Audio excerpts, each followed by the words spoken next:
Olá, pessoal, tudo bem? Eu sou a professora Joana, sou formada em Letras pela Universidade Federal de Lavras. E agora, nesta aula, a gente vai conversar um pouquinho sobre redação, conversar um pouquinho sobre esse momento que é tenso, que é a nossa preparação para a redação do Enem.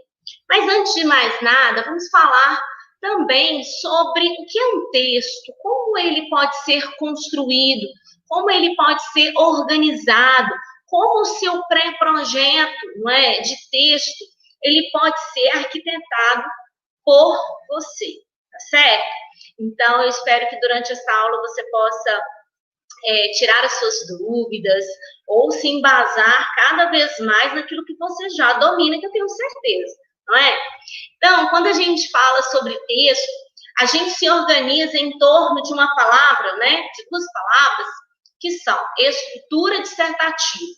A estrutura dissertativa é aquela estrutura que envolve tanto o texto e aquilo que você projeta em seu pré-texto, né? Que é também chamado de projeto de texto. Então, a estrutura dissertativa nada mais é do que seu texto, do que sua redação, que está aí sendo organizada dentro da norma culta, certo? Então, estrutura dissertativa é uma palavra que muitos vestibulares utilizam e que, de certa forma, é a própria redação.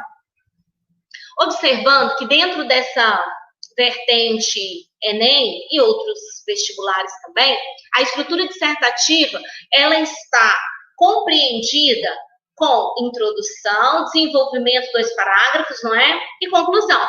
Muitas vezes o aluno acha que desenvolvimento é apenas um parágrafo. Na verdade, não é. Eu preciso de ter, normalmente, 2 parágrafos.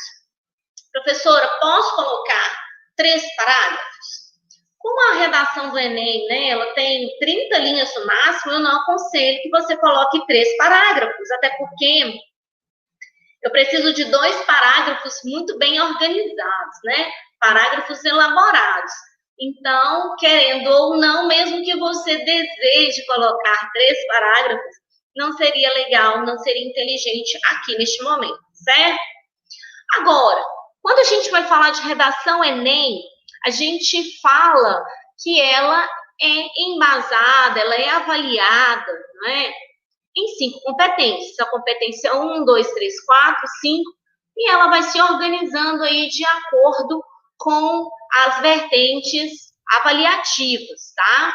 E eu vou falar de cada uma delas, porque nada melhor do que, além de conhecer a estrutura dissertativa, que é a nossa estrutura de redação, a gente também precisa compreender como ela é avaliada, para a gente seguir os parâmetros adequados daquilo que nos foi ensinado, tá? Na competência 1, eu tenho domínio da escrita formal da língua portuguesa, que é a norma culta, a norma padrão, tá? Então, domínio da escrita, ela está dentro do processo da competência 1. A competência 2 é compreender o tema e não fugir daquilo que é proposto. Por exemplo, se eu falo os efeitos da obesidade infantil no Brasil, muitas vezes o aluno vai falar só da obesidade, e na verdade não é isso. Eu quero os efeitos, que a gente vai falar um pouquinho mais à frente do que seria comando e tema. Comando e assunto são duas coisas que muitas vezes a gente acaba embolando, achando que é a mesma coisa, e não é, tá? Então, compreender o tema é compreender o comando e compreender o assunto que foi pedido para a escrita da redação. A competência 3, ela está embasada aí no selecionar, no relacionar, organizar, interpretar informações, fatos, opiniões, argumento em defesa de um ponto de vista. Isso aqui, pessoal, da competência 3, eu fiz questão de colocar da forma que está na cartilha lá do participante, na cartilha do aluno. Por quê? É uma forma de você estar totalmente respaldado naquilo que é pedido. Então, não adianta só relacionar se você não sabe selecionar as suas ideias de uma forma mais adequada. Não adianta escolher um assunto brilhante se você não sabe organizar. Não adianta selecionar se você não sabe interpretar as informações que estão ao redor daquele próprio tema, tá? A competência 4, que é o conhecimento dos mecanismos linguísticos, tá? Que envolve aí, no caso, retomadas adequadas, utilização de pronomes, utilização de substituição de palavras por meio de sinônimos, ou retomadas anafóricas ou catafóricas. Toda uma estrutura linguística bem elaborada para você ter uma apresentação da sua estrutura dissertativa de forma fenomenal, brilhante, como eu sei que você vai fazer lá, tá? E a competência 5, que eu falo que é uma das competências mais fáceis, tá? É uma competência que você tem que chegar na prova e falar, eu tenho 200 pontos, né? Para quem não sabe, mas eu acredito que todos que estão assistindo aqui sabem que cada competência tem o valor de 200 pontos. Então, todos que estão aqui já sabem, né, que a redação, ela equivale a um valor de 1.000 pontos, cada competência, então, tem 200 pontos. Então, a competência 5 é a competência que você vai sentar para fazer essa prova e vai ter 200 pontos aí já na sua conta, porque, querendo ou não, é uma proposta de intervenção, é uma solução da problemática levantada nos seus 2 parágrafos, e é uma forma que você tem de se sentir, como eu costumo dizer com os meus alunos, um líder comunitário, porque por meio desse líder você vai propor uma solução realizável e com baixo custo. Não adianta criar umas ideias que só existem na sua cabeça e de alto custo. Isso não é uma proposta realizável, não é adequado, não é interessante. E mesmo que você coloque uma ideia que já exista, né, no caso, não tem problema, você pode pedir aí uma ampliação daquilo que foi feito na sua proposta, tá? Agora a gente vai falar desses 2 assuntos aqui, tema e comando. O tema evidencia a temática, tá? O comando, pessoal, é o elemento que condiciona a argumentação.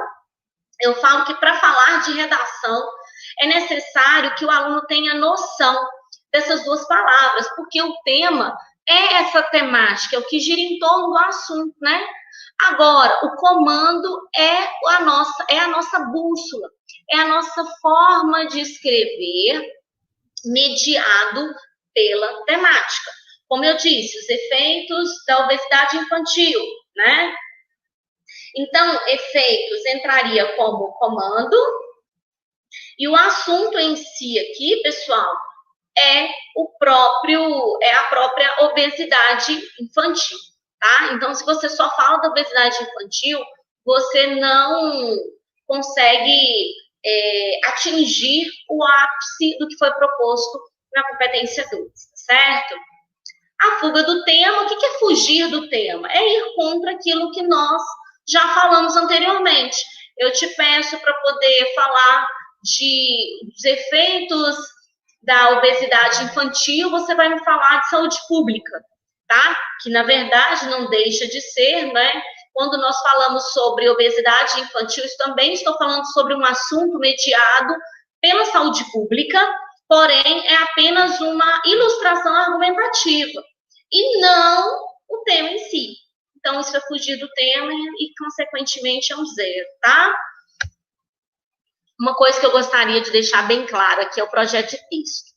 Projeto de texto é aquele esquema, quando chega tema, que eu vou frisar aqui também, sobre a questão dos efeitos da obesidade infantil no Brasil, você vai se organizar no cantinho da folha durante a prova, você vai organizar ali um esquema. Esse esquema você vai selecionar primeiramente o quê? Você vai selecionar as áreas do conhecimento, a sua ilustração, tem um filme, tem uma ideia de um livro, tem uma escola literária, tem um dado informacional, tem um personagem que você gostaria de citar.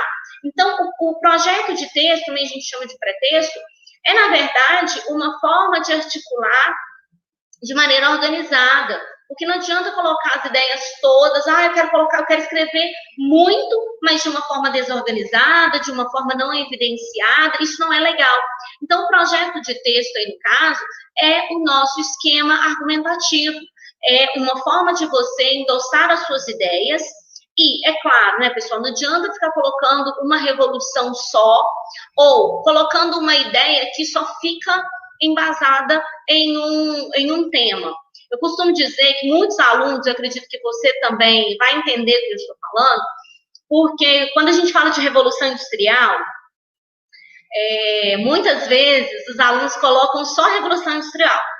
Tudo é revolução industrial. Parece que essa revolução, ela só existiu para estar na prova do Enem. E, na verdade, não é essa a perspectiva que a gente deseja.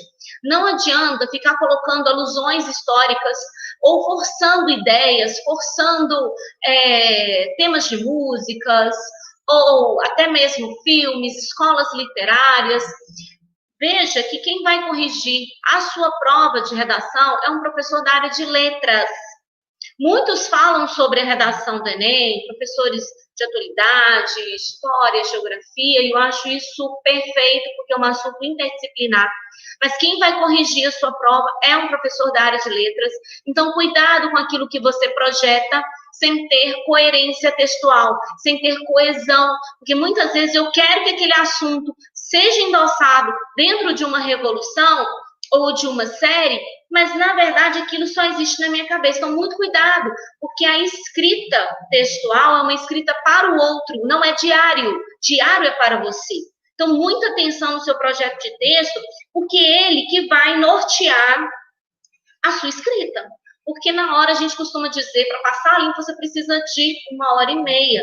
Não pode ter mais do que isso. Então, o seu projeto de texto é a forma que você tem de se organizar para traçar a sua meta e o seu plano de texto.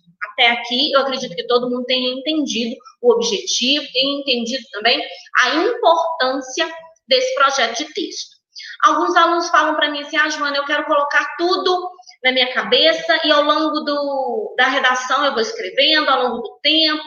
Eu não acredito que isso seja um trabalho eficiente, porque às vezes você pode esquecer de alguma finalidade textual ou argumentativa, esquecer de uma ilustração, esquecer de uma confirmação diária. Então, eu sugiro sempre aí o projeto de texto. O que seria esse projeto de texto? Como eu disse, tudo aqui está dividido em cada slide, tá? Quando a gente fala de projeto de texto, dessas argumentações, né, endossadas dentro da contextualização, elas estão dentro da competência 3. Então, trabalhar o projeto de texto é trabalhar o seu desenvolvimento, né, claro, associado à introdução, com uma alusão histórica ou com alguma referência aí dentro daquilo que a gente chama de ilustração, tá? Aqui eu deixei bem separadinho, depois eu vou disponibilizar esse material para vocês poderem degustar aí em casa, cada passo a passo, mas, em resumo, é o que a gente já disse, tá? Então, primeiro aí, a partir do tema apresentado, tá? Definir o ponto de vista. O que é ponto de vista? Eu não vou ler aqui tudo, não, mas eu vou pegar tópicos, tá? Na verdade, o que seria, pessoal, esse ponto de vista? Ponto de vista, pessoal, é chamado de tese, é aquilo que vocês colocam lá na introdução, tá? A tese em si é uma opinião contextualizada. Normalmente, a tese, nós temos uma palavra que é morfologicamente conhecida como adjetivo. Então, por meio dele, você consegue indicar a sua opinião, porque você não, né, você sabe que não pode ter primeira pessoa na redação do Enem, porque é um gênero dissertativo. Então, só a primeira pessoa caberia no diário, no artigo de opinião, que não vem ao caso aqui. Mas o ponto de vista, ele é importante e na introdução é aquilo que todo corretor vai perceber. Então, a tese e a abordagem das áreas, que entraria aí no caso como ponto de vista, é importante para você defender essa tese, tá certo? Na 2 aqui pediu para reunir as ideias do tema, né, selecionar aquelas que você tem mais domínio, fazer com que você consolide o seu projeto de texto dentro daquilo que você domina. Eu vi alguém colocando uma referência histórica ou um livro. Não tente imitar uma coisa que você não tem domínio, tá? Lembrando que na redação do Enem, eles pedem muito marca de autoria. Marca de autoria é aquela detenção de conhecimento pela escrita. O que é isso? É escrever com domínio do assunto. Não é ficar pegando aquelas estruturas prontas, tá? Sem contextualizar. As estruturas são importantes para apenas mostrar o caminho. Depois, o aluno, com o passar do tempo, ele vai conseguir separar os conectivos, utilizar outros, entender a função de cada um, tá certo? Já no 3 aqui, verifique as informações, fatos, opiniões, argumentos selecionados são pertinentes para a defesa do seu ponto de vista. O que é isso, Joana? Coloque uma contextualização, ou uma ilustração, ou um livro, uma música, uma referência histórica, ou um argumento de autoridade que tenha realmente respaldo com o tempo. Outra coisa, verificar a informação, por favor, não minta, tá? Na redação do Enem, coloque fonte naquilo que você está colocando, porque a ideia não é sua, tá? Então, muita atenção quanto a isso. Tem aluno que vira para mim e fala assim, Joana, eu tenho muito medo de escrever sobre livros literários ou escolas literárias. O que são escolas literárias, tá, pessoal? São momentos em que a literatura, ela vai trabalhando cada parte da temática literária. Então, quando eu falo de quinhentismo, de barroco, de realismo, são as nossas escolas literárias. Então, tem aluno que tem um pouco de receio, que fala assim, olha, professora, a gente escreve, mas o professor tem total domínio sobre essas escolas. Sim, mas é muito interessante quando a gente também enxerga essas escolas literárias no próprio texto. Eu, pelo menos, se eu pego qualquer texto embasado nessas escolas literárias, eu me sinto muito lisonjeada. E eu acredito que o texto também sai um pouquinho daquele clichê de social e econômico, ou social e biológico, tá?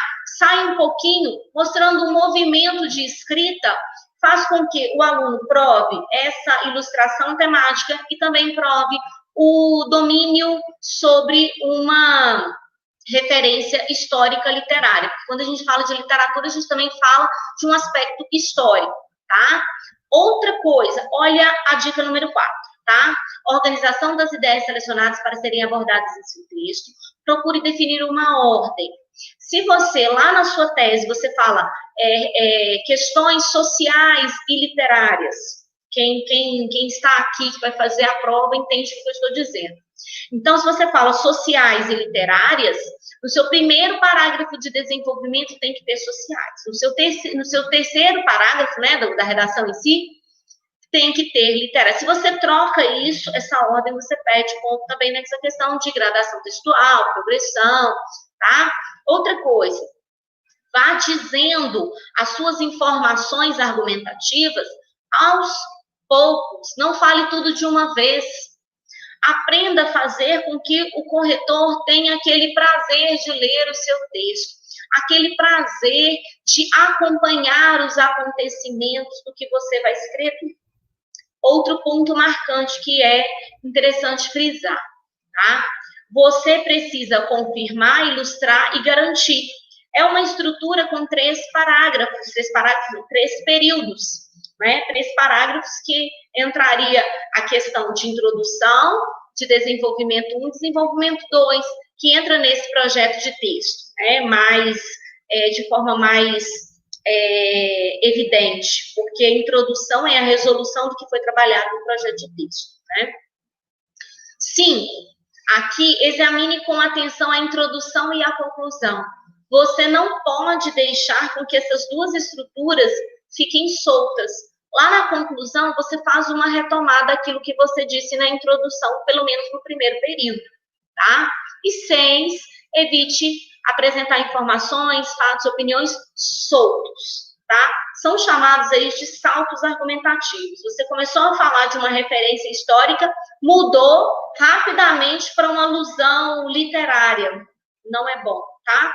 Comece o assunto, aprenda em caso, né? Aprenda a terminar aquele assunto de uma forma mais tranquila, porque senão você acaba atropelando as ideias e isso não é legal em termos de coerência. Para deixar bem claro, coloquei esse quadro, que é a evidência aí do projeto de texto. Tudo isso, todas essas informações foram retiradas da cartilha do Enem do ano de 2020, para justamente fazer uma menção aí àquilo que é cobrado por eles, tá? Tudo aqui entra em torno do que eu disse, né, ponto de vista, que é a ideia, tá, a ser defendida, entra aí com uma tese, que vai ser também contextualizada nos parágrafos de desenvolvimento. Os argumentos fazem com que eles servem para poder apresentar uma justificativa aí em relação a uma defesa de ponto de vista, tá? E muitas vezes você pode desacreditar do tema, mas a sua escrita tem que ser relevante, ela tem que apresentar um respaldo em relação ao tema, tá? Estratégias argumentativas, tá? O que seriam essas estratégias? Exemplos, dados estatísticos, cuidado, porque eles precisam ser, né, reais, verdadeiros, pesquisas, comprovações científicas, citações, tá? Pequenas narrativas ilustrativas, alusões históricas, que é perfeito, né, pessoal? Comparação entre fatos, opiniões, épocas, lugares. Comparação a gente costuma dizer muito como contextualização. Então, tudo isso são estratégias que podem endossar a nossa argumentação. Os exemplos, eles são perfeitos para mostrarem a necessidade da leitura, a necessidade de fazer com que o seu texto não seja apenas expositivo, e sim argumentativo, como é a proposta solicitada, tá? Agora eu vou falar da proposta de intervenção, tá? Eu prefiro até deixar bem claro aqui que todo esse material foi retirado da própria cartilha, né? Então, a gente está bem respaldado aqui. Nós estamos discutindo um assunto que é gostoso, um assunto que você aí, com certeza, já conhece. Nós estamos aqui, de fato, frisando, conversando, é uma prosa gostosa sobre redação, não é mesmo? Então, quando a gente fala dentro dessas perspectivas de proposta de intervenção, que é elaborar uma proposta de intervenção, tá? Relacionada ao ponto de vista e aos argumentos apresentados no texto. Essa é a ideia, tá? O que seria, pessoal? A proposta de intervenção deve claramente indicar uma ação a ser realizada, tá? Os agentes sociais responsáveis por sua execução, como ela será posta, né, em prática, como é que é o efeito, além de detalhar, explicar ou exemplificar pelo menos um dos elementos. Ok, a pergunta é, muitos alunos falam para mim assim, Joana, como é essa exemplificação, essa explicação? Joana, pode uma, pode duas? Duas propostas do caso? Olha, pessoal, a gente fala, né, em sala de aula, uma proposta atinge. Se você for pegar todas as redações do ano passado, né, do Enem, todas não, mas a maioria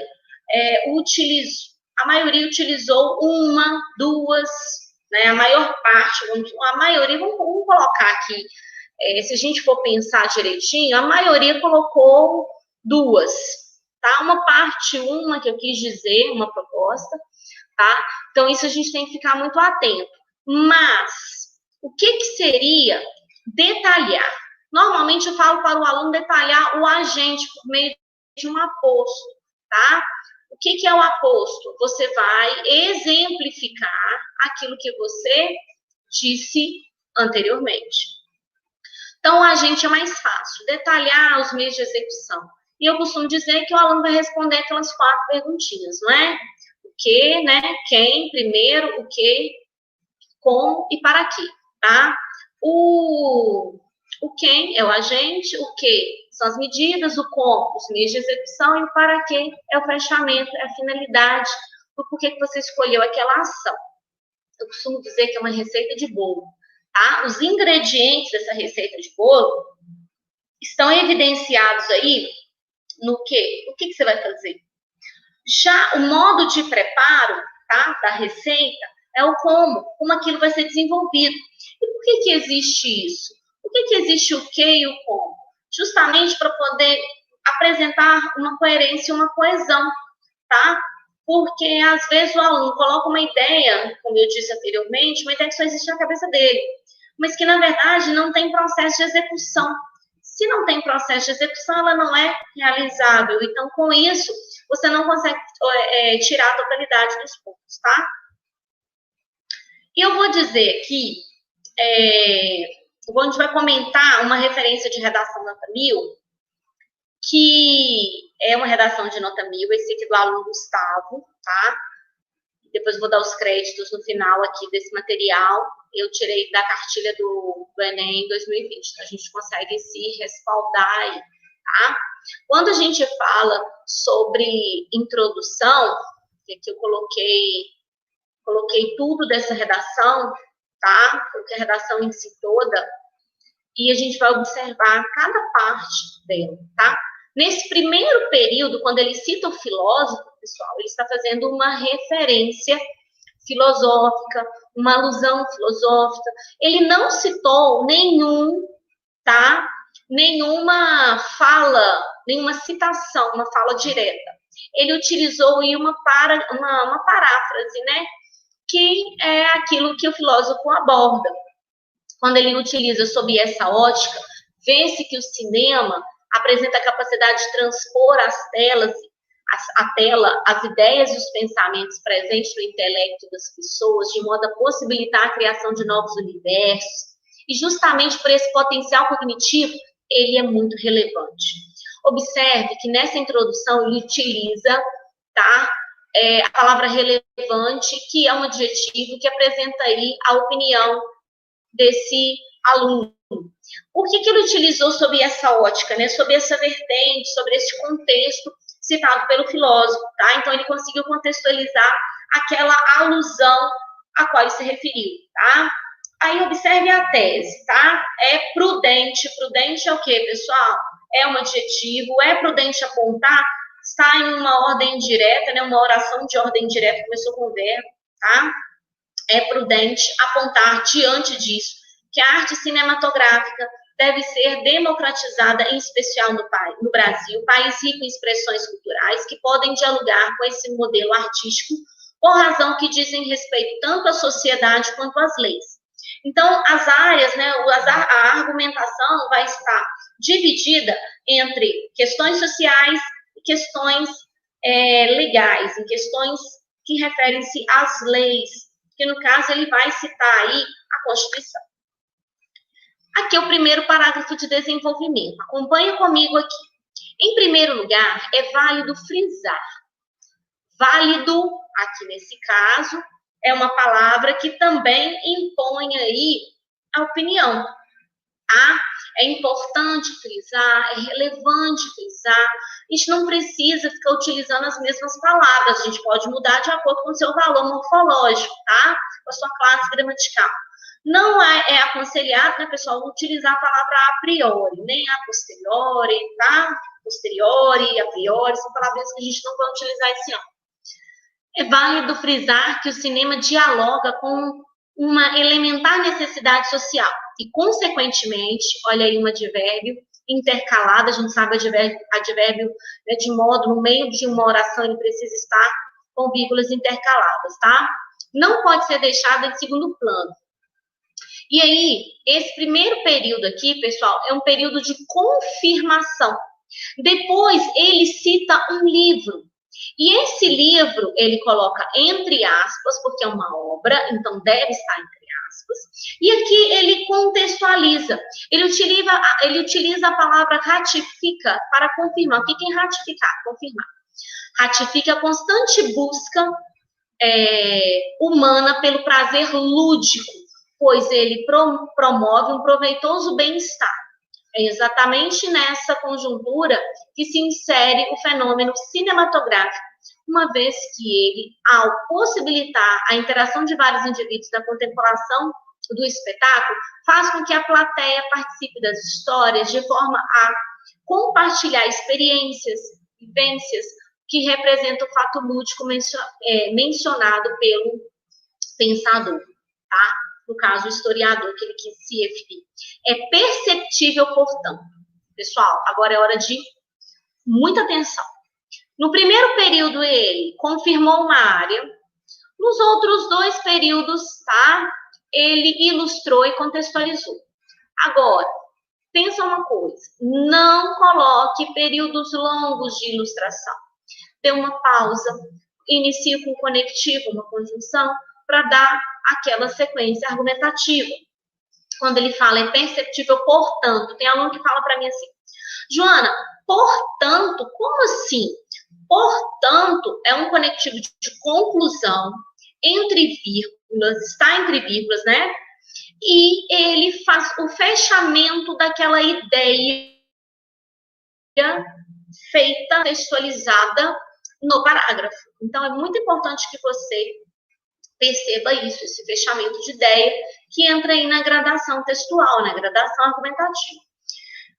É perceptível, portanto, o louvável elemento benfeitor dessa criação artística capaz de garantir a coesão da comunidade. Ele fechou a ideia, mostrando a necessidade lúdica, a necessidade dessa contemplação social.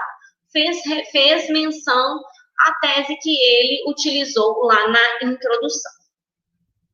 Agora aqui, ele continua. Em segundo lugar, né, vírgula, né, pessoal, como também no outro parágrafo nós temos em primeiro lugar. É oportuno, é necessário, é importante, é interessante, tá?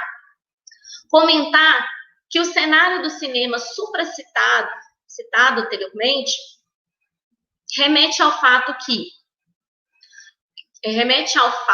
que defende o arcabouço jurídico do país. Isso porque, isso se deve ao fato, né?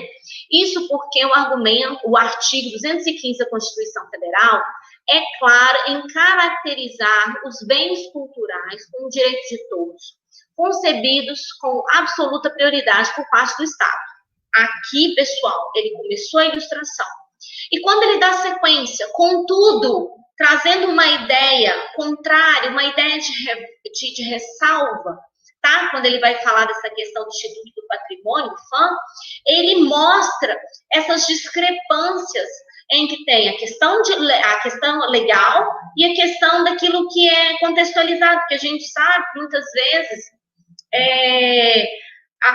o próprio IPHAN, ele não recebe o devido reconhecimento, talvez em termos de verba ou em termos de questões culturais, né? Eu não vou saber dizer aqui com autoridade, porque ele fala justamente isso. Contudo, é desanimador notar que tal diretriz não dá sinais de plena execução, fazendo referência a esse instituto, tá? Depois, ele encerra fazendo uma referência aí à obra, né, a Divina Comédia, e fecha as leis, mas quem as aplica. Esse cenário certamente configura-se como desagregador e não pode ser negligenciado. Ele é desagregador porque a cultura em si, ela serve para agregar juntamente com uma questão de legalidade, uma questão de constituição, uma questão de direitos, não é? Que entraria aí dentro dessas perspectivas de bens culturais, que não pode ser deixado para trás, que tem que ser revisto, né? Isso aí é o que ele contextualiza na sua redação de uma forma muito brilhante. Observe aqui. Quando aqui nós chegamos na introdução, na conclusão. Ao chegar na conclusão, ele faz uma retomada, tá? Do próprio tema, que é o primeiro período. Por fim, caminhos devem ser elucidados, solucionados, erradicados, tá? Para democratizar o acesso ao cinema no Brasil. O que é esse democratizar o acesso ao cinema no Brasil? Isso fez referência ao tema, tá? Então, você também pode fazer isso. Levando-se em consideração as questões sociais e legislativas abordadas. Gente, eu amei quando ele colocou isso. Porque quando ele fala questões sociais, ele voltou na tese 1. Legislativa, tese 2. No caso, área 1, área 2, né, pessoal? Então, quando ele fez esse encaixe, ele conseguiu, no primeiro período, já atingir um olhar diferenciado para essa estrutura. Sendo assim, cabe ao governo federal órgão responsável pelo bem-estar e lazer da população. Gente, o que é isso? Detalhamento, tá? Pode estar entre vírgulas, pode estar entre travessões, porque o aposto, ele assume essa pontuação. Então, ele falou do governo federal e fez uma referência aí em termos de aposto para exemplificar. Se você não coloca essa pontuação, você perde ponto, porque é uma pontuação, e pontuação é importante ser analisada, né? Então, o que o governo vai fazer? Elaborar um plano nacional de incentivo à prática, o quê, tá, gente? Isso é o quê? A prática cinematográfica, de modo, tá? Aí, o que ele vai fazer? Que maneira? Como? De modo, ele utilizou aí o de modo no lugar, pessoal, do por meio e ou por intermédio. Nunca o através de, você não coloca o pé, você não atravessa. Por favor, não coloque o através de, certo? De modo a instituir ações como a criação de semanas culturais nacionais, bem como o desenvolvimento de atividades artísticas públicas, o que isso torna algo democrático, acessível. Isso pode ser feito por meio de uma associação entre prefeituras, governadores e setores federais. Ele ainda explica mais, ele dá mais sequência, tá? Já que o fenômeno envolve todos os âmbitos administrativos, ele explicou, né, sobre essa questão dos setores federais, os quais devem executar periódicos eventos ancorados por atores e diretores que visem exibir filmes gratuitos para a comunidade civil. Esse projeto, gente, por que não é este, tá? É esse, porque ele faz retomada daquilo que ele já disse, tá? Anteriormente. Esse projeto deve se adaptar à realidade de cada cidade para ser efetivo. Isso aqui, ele arrasou. Por quê? Ele criou uma ideia, tá? Porém, essa ideia tem que ser acessível àquela região. Porque se eu não posso comparar uma cidade com 300 mil habitantes com uma cidade com mais habitantes do que essa. A necessidade cultural é outra, a necessidade de acessibilidade é outra. Então, ele fez uma retomada, uma ressalva aí perfeita, porque um corretor poderia questionar, mas isso é evidente para todos, né, para todos os lugares, né? Dessa forma, vírgula, está fechando aí, pessoal. Dessa forma, vírgula, o cinema poderá, enfim, democratizado, o que firmará o que determina o artigo 215 da Constituição. Voltou lá na tese, voltou na ideia. Assim, vírgula, felizmente, vírgula, o que é esse felizmente? É para justamente, onde tiver, né, pessoal, para poder justamente dizer o otimismo e a credibilidade que ele tem nessa ideia. Assim, felizmente, os cidadãos poderão e não poderia, porque poderia dar uma ideia muito de hipotética, né? Poderão, ele acredita, poderão desfrutar das benesses, né? Advinda dessa engrandecedora ação artística. Nessa questão das benesses aqui, pessoal, entra o privilégio, né? Essa necessidade de trabalho. Aqui, pessoal, eu já deixei uma outra para a gente depois comentar, mas aquela que eu queria mesmo fazer uma menção é essa redação. Eu vou disponibilizar esse material para vocês, para que ao longo dessa semana você possa degustar um pouquinho mais sobre essa redação e conselhos que eu dou a cada um aqui. Olhe, na hora que você for pegar a sua prova, dê uma olhada primeiro no tema, vá degustando esse tema, trabalhe de acordo com o seu tempo, com a sua necessidade, com a sua habilidade. Entenda, pessoal, que o ano passado, e este também, né, pode-se dizer assim, ano passado foi um ano atípico, e eu acredito que se vocês chegaram até aqui, são mais que vitoriosos. Eu acredito muito nos meus alunos e acredito em você que está me assistindo aqui agora. Quando a gente faz esse trabalho, a gente quer tornar o conhecimento acessível a todos. Fazer com que você consiga realizar o seu sonho, porque nada melhor do que fazer o que a gente gosta, não é? Então, vocês que estão aí ingressando com esse desejo imenso de entrar na universidade, eu desejo que vocês tenham realmente essa realização e que possa alçar voos maiores, voos assim, que vocês talvez nem acreditem que possam atingir o patamar desejado, né? Possam ir muito além do que é desejado. E eu costumo dizer também que eu já estive desse lado, já fui aluna de pré-vestibular, sei o que é isso, sei daquele aluno que não teve condição para poder ter acesso a esse conhecimento este ano.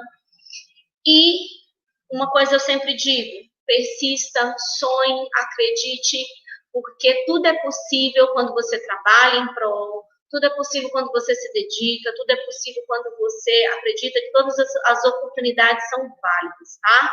Eu desejo a você uma excelente prova, um dia maravilhoso e que você tenha vontade de fazer aquela prova, que você sonhe com esse dia para que ele possa ser um dia proveitoso, um dia produtivo, porque com certeza, se você está me assistindo é porque você deseja fazer uma excelente prova, tá? Então, eu encerro essa aula agradecendo ao convite da instituição, da universidade, e agradecendo também a você que me acompanhou até aqui nesses minutinhos com essa prosa de redação, tá bom? Então, uma excelente prova, e eu espero em uma outra oportunidade estar aqui novamente para a gente conversar um pouquinho sobre esse assunto que eu amo, que é a redação. Então, um forte abraço a vocês, até breve, sucesso, espero vocês na universidade. Um beijo grande, até a próxima.